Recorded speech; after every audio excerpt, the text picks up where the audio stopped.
ऐसा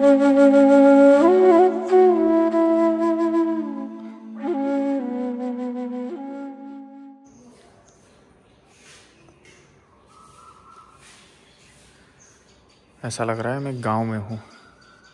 देखिए, सिर्फ गांव जैसा ही बना के रखा हुआ है। लग रहा है ना आपको गांव में हूँ। इधर बिल्लियाँ बहुत सारी आ रही थी, बहुत सारी क्या, 2 बिल्लियाँ थी, बार बार आ रही थी। बेचारी बैठ रही थी, मेरा वो आसन भी फाड़ दिया। ठीक है, चलो, इट्स ओके। अपने नसीब में जो है वो मिलेगा। और प्राणी भी परमात्मा स्वरूप ही है, तो मुझे नहीं आता गुस्सा उन पे। ठीक है, चलिए चलिए, अपन स्नान के लिए जाते हैं। मेरा सूर्योदय का समय थोड़ा सा चूक गया है, बस अब थोड़ा सा लेट हो गया हूँ। सूर्योदय अभी देखते हैं, सूरज भगवान आ ही रहे हैं। फटाफट जाता हूँ नीचे कमंडल लेके। इधर भी फाड़ दिया, इधर भी फाड़ दिया। चलो, कोई बात नहीं, क्या कर सकते हैं। उनको बेचारों को कहाँ समझ में आता है क्या है। उन्होंने खेल खेल में फाड़ दिया। आ गए हम मातंगेश्वर घाट। देखिए, सुबह सुबह, अभी सूरज भगवान आए नहीं, अभी आने वाले हैं। देखिए, गांव वाले परिक्रमावासी भी है इधर। देखिए, गाड़ी वाले परिक्रमावासी है। देखिए, ध्यान भी कर रहे लोग। और भगवान अभी उठे नहीं है, उठाएंगे अब लोग इनको। चलिए, अपन तो स्नान करते हैं, बाकी देखते हैं बाद में। ये क्या कर रही है भाई इधर?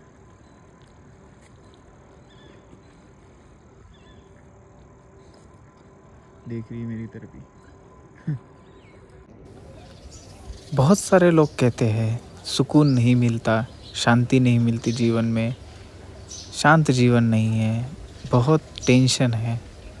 मैं उनको सबको कहना चाहता हूँ, कभी आइए नर्मदा जी के किनारे, उनको निहारिए। कम से कम एक सुबह और एक शाम उनके साथ रहिए, उनको देखते रहिए। देखिए क्या आनंद आता है। अगर उस दिन आपको आपके टेंशन की अगर ज़रा सी भी याद आई, ज़रा सी भी घर की याद आई, तो आप बताना मुझे।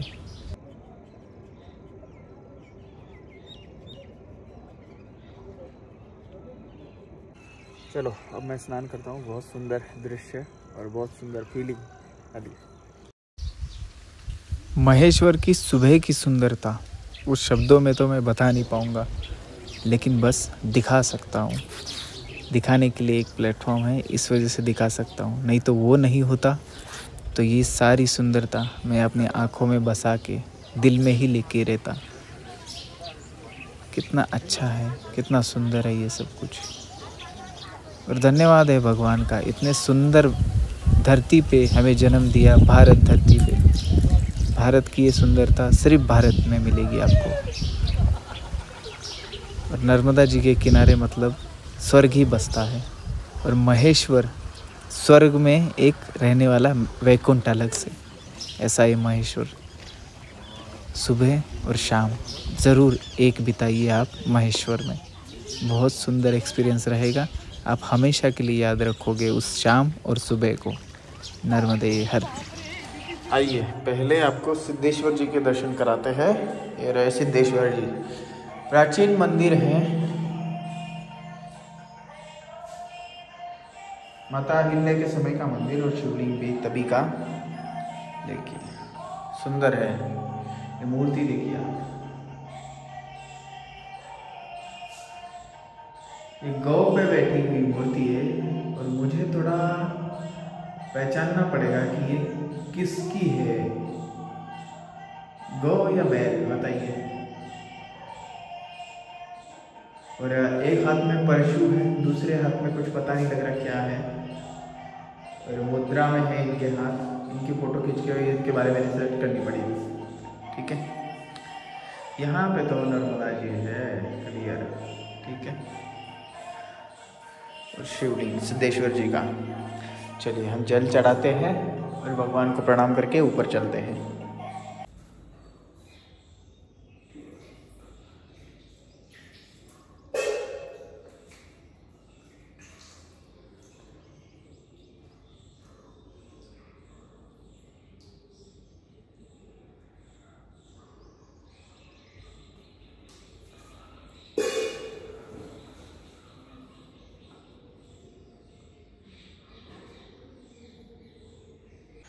ये है सिद्धनाथ मंदिर, देखिए श्री यंत्र निर्मित अति प्राचीन सिद्धनाथ। और यहीं पे मातंगेश्वर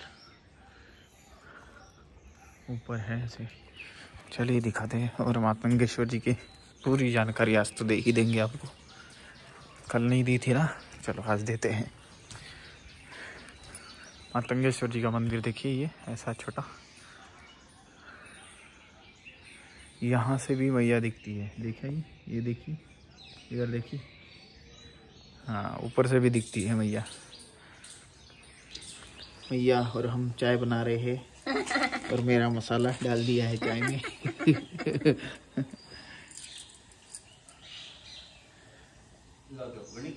हाँ जरा तो काला ही जानता।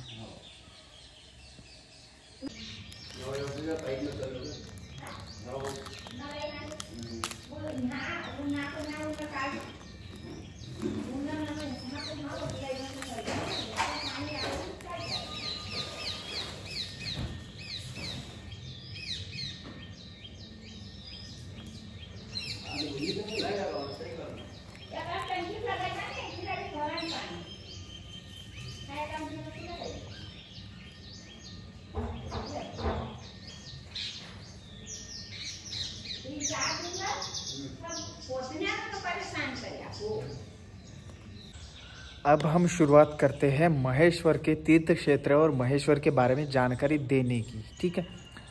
महेश्वर बहुत ही प्राचीन शहर है जिसको महिष्मति बोला गया था। उसकी शुरुआत कहाँ से हुई थी ये बताता हूँ आपको। और पहले तो स्थानों से शुरुआत करते हैं। कैसा है, महेश्वर का तो बहुत बड़ा इतिहास है, महेश्वर पूरा इतिहास अलग है और यहाँ के स्थानों का एक एक करके मैं बता जाऊँगा तो और ज़्यादा अच्छा समझ में आ जाएगा, नहीं तो सब खिचड़ी बन जाएगी। मेरे को भी समझ में नहीं आएगा मैं वीडियो कैसे बनाऊँ और आपको भी समझ में मैं कहाँ से देखूँ, ठीक है।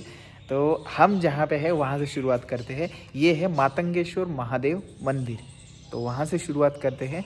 चलिए आपको दिखाता हूँ, ये परिसर भी दिखाता हूँ, मातंगेश्वर जी के दर्शन कराता हूँ और मातंगेश्वर यहाँ कैसे है, क्यों है, किस लिए आए थे तो और महेश्वर में ही क्यों आए थे ये बताता हूँ। मैया ने मुझे लड्डू दिए हैं खाने के लिए, चलिए खाते हैं। दोस्तों चलिए, आपका इंतज़ार भी ख़त्म हुआ और मातंगेश्वर जी के दर्शन करते हैं और आपको मातंगेश्वर जी की कहानी कथा यहाँ की कैसे आई ये बताते हैं। देखिए ये है मातंगेश्वर महादेव, ये भी प्राचीन है और इधर है मंदिर। देखिए बहुत पुराना मंदिर है, देखिए बहुत पुराना मंदिर। और महेश्वर के सबसे प्राचीन कुछ ही मंदिर थे, 2 ही 3 मंदिर थे, उनमें से ये एक मंदिर है। मंदिर मतलब शिवलिंग, हाँ शिवलिंग यहाँ पे पहले दूसरा था, शिवलिंग नहीं सॉरी मंदिर यहाँ पे दूसरा था, लेकिन ये बाद में 9वीं से 10वीं शताब्दी तक ये मंदिर बना था, ये वाला, ठीक है। तब से अभी ये ऐसा ही है और ये लगभग ज़मीन से थोड़ा सा नीचे होने की वजह से ये बहुत तगड़ी तरीके से टिका भी है। अहिल्या देवी जी का जो किला है उससे भी पहला है ये मंदिर। और यहाँ पे थोड़ा आवाज़ गूंज रहा है क्या, मैं बाहर आपको बताता हूँ। पहले तो आप दर्शन कर लीजिए मातंगेश्वर महादेव जी के हैं नीचे।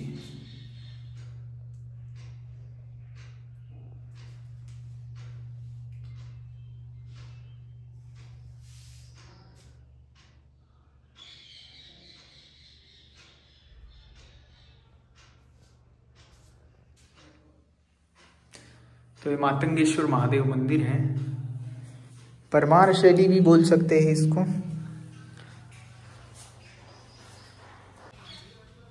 और यहाँ पे मातंग ऋषि जी ने तपस्या की थी। मातंग ऋषि कौन थे?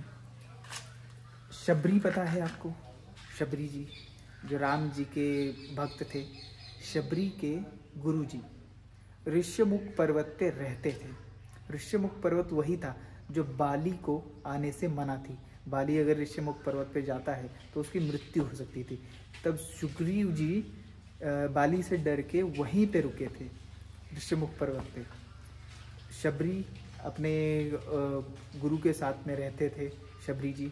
फिर गुरु जी इधर आए नर्मदा जी के किनारे। यहाँ की क्या कथा है बताऊं? मातंग ऋषि पहले जन्म में भील थे, आदिवासी भील थे। तो वो यहाँ पे भील के शरीर में ही उन्होंने बहुत वर्षों तक नर्मदा जी के किनारे तपस्या की थी, यहाँ पे इसी जगह पे महिष्मती में, ठीक।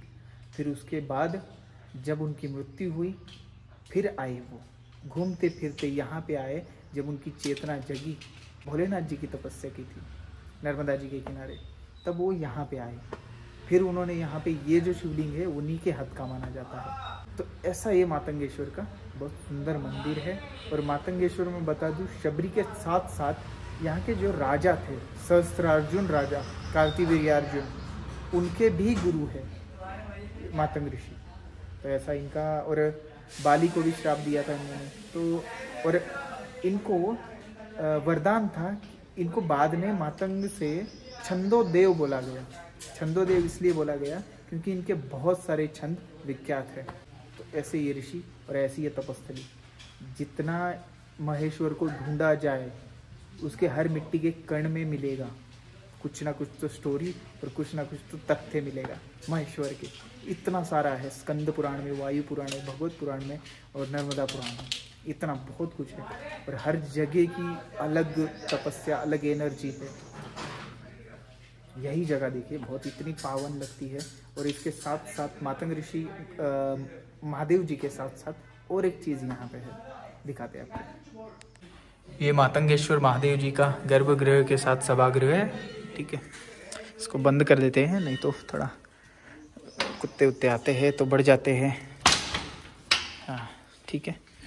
यहाँ पे भगवान हनुमान जी, और यहाँ पे ये शिखर दर्शन ऊपर, सबसे प्राचीन, महेश्वर का सबसे प्राचीन मंदिरों में से एक मंदिर, शिवलिंग बोल सकते हैं, मंदिर तो नहीं, मंदिर और भी प्राचीन है। देखिए यहाँ पे, और इसके साइड में ही भरतरी गुफा है, भरतरी जी की गुफा है। यहाँ पे नाथ पंथ, 9 नाथों में से नाथ गुरु भरतरी जी, विक्रमादित्य जी के भाई, जिन्होंने संन्यास लिया नाथ पंथ से, वो भरतरी राजा, उनकी ये तपस्या स्थली मानी जाती है। देखिए यहाँ पे आने के बाद में बाहर का आवाज बिल्कुल गायब, बाहर का माहौल भी गायब, ऐसा हो जाता है। बहुत ही सुंदर स्थान है ये, और वो तपस्या के लिए एक नंबर। तो ये भरतरी गुफा है। यहाँ से देखिए, यहाँ की एक खास बात थी, ये रास्ता जाता है मांडवगढ़। इधर एक रास्ता था, इधर ही कहीं पे एक रास्ता था जो बंद कर दिया गया है, वो रास्ता जाता है उज्जैन, और ये वाला जाता है ओमकारेश्वर। ऐसी गुफा थी। अंदर दिख रहे हैं आपको कोई? देखिए ये जैन मूर्ति है, शायद पार्श्वनाथ जी की हो सकती है, क्योंकि जैनों का भी कनेक्शन रहा महेश्वर से। सदियों बीत गई और सदियों के साथ साथ इतने सारे लोगों ने यहाँ पे, शूरवीरों ने, ऋषियों ने, मुनियों ने और देवताओं ने तपस्या की है यहाँ पे, इसलिए ये सब कुछ था। देखिए ऊपर, और ये 3 गुफा यहाँ पे आके मिलती थी। भरतरी राजा अपने अपने सहूलियत के हिसाब से, भक्ति के हिसाब से जहाँ तहाँ जाते थे दर्शन करने के लिए, ओमकार जी के, महाकाल जी के, मांडवगढ़ जाते थे ऊपर। तो ऐसा था यहाँ पे ये साम्राज्य। और ये मंगला गौरी जी है, जो हरतालिका तीज मनाई जाती है, वो यही है, वही मंगला गौरी जी, जो सौभाग्यवती जो है, मतलब क्या बोलते हैं, पतिव्रता, उनकी सारी मनोकामना पूर्ण करने वाली मंगला गौरी जी, सब मंगल करने वाली। ऐसा स्थान है, बहुत सुंदर और बहुत शांत। महेश्वर कहाँ से शुरू हुआ, महिष्मती कहाँ से शुरू हुआ? पहले तो रघुवंश से शुरू हुआ ये, उसके बाद में आया है वंश। कार्तिवीर्यार्जुन जो यहाँ के राजा माने जाते थे, अभी तक उनकी मूर्ति पूजा की जाती है, वो है वंश से ही थे। ऐसे बहुत सारे वंश यहाँ पे आए, उन्होंने अपनी अपनी वीरता दिखाई और यहाँ पे ज्ञानी भी लोग बहुत आए। और ये महेश्वर पहले महिष्मति था। महिष्मति कहाँ है? ये कुछ काल बाद विलुप्त हो चुका था। कहाँ पे है? कोई बोलता था, कोई रिसर्च करता था तो कर्नाटक बताता था, कोई यहीं से 60-70 किलोमीटर जो मंदाता पर्वत है उसी को महिष्मति बोलता था। क्योंकि जो आया, जो महिष्मति की यात्रा किया तो सबने अपना वर्णन लिख के रखा था। ये नदी पार करके मैं इधर गया, इधर से इधर गया, ये गांव आया, यहाँ से इस तरफ पश्चिम में। तो इस वजह से सबका अलग अलग मिल रहा था। इस वजह से बहुत सारे लोगों का ये मिला कि नर्मदा जी के किनारे है, नर्मदा किनारे। उस हिसाब से 2 शहर डाउटफुल थे, ओमकारेश्वर और महेश्वर। उसी हिसाब से उनको पता किया गया। ओमकारेश्वर अगर है तो रघुवंश ओमकारेश्वर मंदाता, वो नाता उधर जुड़ता है। मंदाता जी है वो राम जी के वंशज समझो, ठीक है। और है वंश इधर से, है वंश की शैली भी अलग थी, बहुत सारा कुछ अलग था। और बाद में अभी लास्ट जो राजा हुए, लास्ट हम जानते हैं जिसको, अहिल्या देवी जी, उन तक सब कुछ क्लियर मिल जाता है। लेकिन 5000 साल पहले कार्तिवीर्यार्जुन, राजा महिष्मन, उनकी जो इतिहास है वो बहुत ढूंढना पड़ा, लेकिन आखिरकार मिल ही गया। यहाँ पे सबसे प्राचीन नगरी अवंती नगरी रही। अवंती नगरी की 2 राजधानियां बनी, उज्जैनी मतलब आज का उज्जैन, और महिष्मति आज का महेश्वर। और वो राज्य उज्जैन से लेके नीचे महाराष्ट्र तक था। महाराष्ट्र कहाँ तक? पैठन, आज का पैठन, जहाँ पे एकनाथ महाराज जी वास करते हैं आज भी। जो महाराष्ट्र से है उनको पता ही है। तो अवंती वहां तक थी, ऐसा उल्लेख है। और बाकी बहुत रिसर्च की है मैंने, बहुत पढ़ा है और बहुत कुछ है। लैंड किसका था, ये जगह कहाँ तक थी, वो तो बहुत कंफ्यूजिंग है, बहुत ही ज़्यादा। कोई कुछ चीन के लोग आए थे, चीन के यात्री आए थे, तो उन्होंने अलग दिया हुआ है। और एक और आए थे महाभारत काल में, सहदेव आए थे, तो उन्होंने बोला था कि कावेरी के किनारे है महिष्मति। कावेरी के किनारे मतलब वो महाराष्ट्र कर्नाटक उधर चली गई है ना। लेकिन एक कावेरी मंदाता पर्वत के पास थी, जो कि अभी डैम में है, डैम के नीचे चली गई है। और उसी वजह से वहां पे त्रिवेणी संगम बोला जाता था। और उसी वजह से वो ओम का आकार, जो नदियां मिलती थी उस नदियों का आकार ओम होता था, ना कि पर्वत का। ओमकार पर्वत उसको बोलते हैं, लेकिन जो ऊपर से देखने के बाद में जल का, भूमि का ये सारा आकार बनता था ना, तो जल का आकार जो था नदियों के जुड़ने की वजह से ओम बनता था, इसीलिए ओमकार शहर हुआ वो, ठीक है। और वही कावेरी थी वो। तो कावेरी के बाद, कावेरी पार करने के बाद में महिष्मति नदी आई, ऐसा बोला जाता है। तो इसका मतलब इधर ही, इधर वाली कावेरी। तो ये सहदेव ने लिखा हुआ है, सहदेव का वर्णन मिलता है महाभारत काल का। तो ऐसा बहुत सारा है चीज़ों है, अब मैं बताने लग जाऊंगा तो बहुत लंबी हो जाएगी।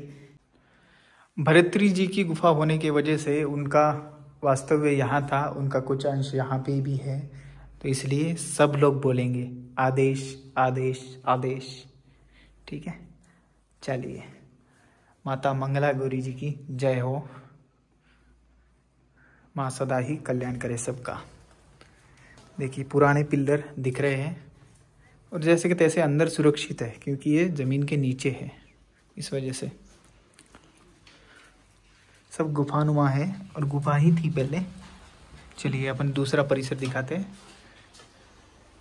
मातंगेश्वर बहुत अंदर की तरफ है घाट। मातंगेश्वर घाट इसीलिए बोला गया, मातंगेश्वर घाट है पूरा, इस मंदिर का घाट है। देखिए तो समझ सकते हैं ये कितना इम्पोर्टेंट मंदिर हुआ करता था। दोस्तों यहाँ पे मैं कुछ साल पहले आया था, तब यहाँ की हालत और अब यहाँ की हालत बहुत फ़र्क है, और इस क्षेत्र को पावन कर दिया है। अब उनसे मिलाता हूँ मैं आपको। देखिए कितना सुंदर है ये सब, और यहाँ पे पेड़ पौधा सब कुछ साफ सफाई एकदम, पेंटिंग पुंटिंग एकदम एकदम खतरनाक। इधर रंगोली भी है देखो। बस ये क्या है, ये रोज ही पत्ते गिरते हैं, रोज साफ सफाई होती है। सुबह तक था, दोपहर में गिर गए, लेकिन ये सब कुछ सही बनाने का और सब कुछ ये पेड़ पौधे से सुसज्जित करने का श्रेय इन दोनों को जाता है। ये रहे, और ये 15 साल से इधर है, तो 15 साल में उन्होंने, अब ये पेड़ कितने साल का दिख रहा है आपको? इनसे तो कम ही उम्र का दिख रहा है। ये देखिए ये पेड़ साल कितने साल का दिख रहा है, इनसे तो कम ही उम्र का दिख रहा है। इन्होंने आके सब कुछ लगाया हुआ है। ये मैं पहले आया था, पहले बहुत खतरनाक था, ऐसा मतलब इतना नहीं था ये सब कुछ, लेकिन अब यहाँ पे लोग आते हैं, रहते हैं और बहुत खुश होके जाते हैं, क्योंकि यहाँ माहौल ही ऐसा बना दिया है, एकदम शांति। जो कुछ भी साधना करने आते हैं उनके लिए भी अच्छा है, और जो भी आध्यात्मिक एक्सपीरियंस लेने आते हैं उनके लिए भी अच्छा बना दिया है। बहुत सुंदर है स्थान मातंगेश्वर महादेव, और मातंगेश्वर की जो अंदर की एनर्जी है वही बहुत अद्भुत है। तो अंदर जाके बैठेंगे तो पता लग जाएगा आपको। और भरतरी गुफा की तो फिर छोड़ ही दो, फिर तो आप निकल ही जाओगे स्वर्ग में। इतनी सुंदर है, और यहाँ से डायरेक्ट माँ के दर्शन होते, कहीं ना कहीं से देखिए यहाँ से दर्शन हो रहे, यहाँ से हो रहे हैं, ऐसे ये सुंदर स्थान है। ठीक है, आप आइए ज़रूर, ये दोनों यहीं मिलेंगे सेवा करते हुए, और बहुत प्यार से बात करते हैं सबसे। मैया तो बहुत प्यारी है, उनके हाथ का भोजन खा लेंगे आप 7 बार और आएंगे। ठीक है, ऐसे है दोनों। ठीक है, चलिए आइए, मातंगेश्वर महादेव महेश्वर नर्मदे हर। मैया ने बना दी है चाय, और चाय के लिए बुला लिया हमें। 3 बजे ही चाय बना दी है मई ने। क्यों उधर जा रहा क्या? 2 10-10 वाले उसके काशी के पैकेट ले आना। हाँ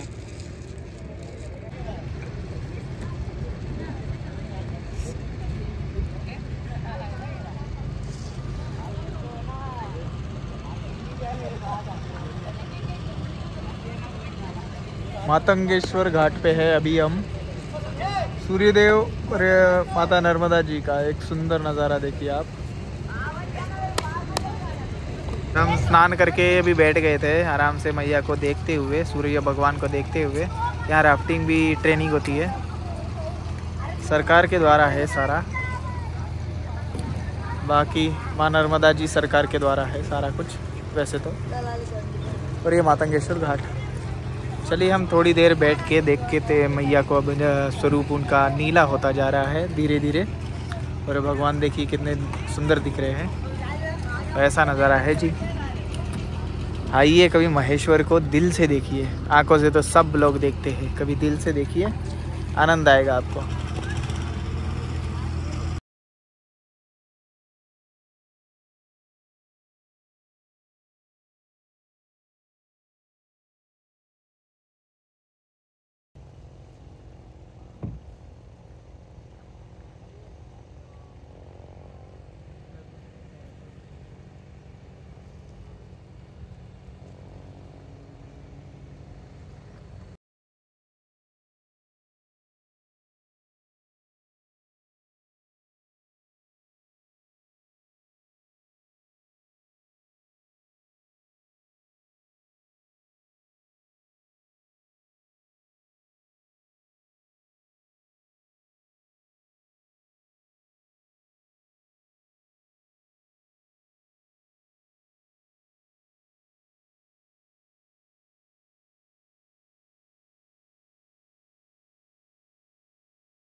चलो दोस्तों हम चलते हैं आश्रम में। संध्या समय हो चुका है, देखिए इतनी देर हम वहाँ को सिर्फ देखते बैठते हैं। ये हमारी पूजा, अब आरती वगैरह वो पूजा ऊपर करेंगे। चलिए चलते हैं। देखिए मातंगेश्वर घाट ऊपर से कैसा लगता है, और ये रहा दर्शन पूरा। आज का भोजन बनाया गया है माई द्वारा। बाकी परिक्रमावासी नर्मदे हर आज 5-6 परिक्रमावासी मातंगेश्वर में आए हैं हमारे साथ भोजन करने के लिए।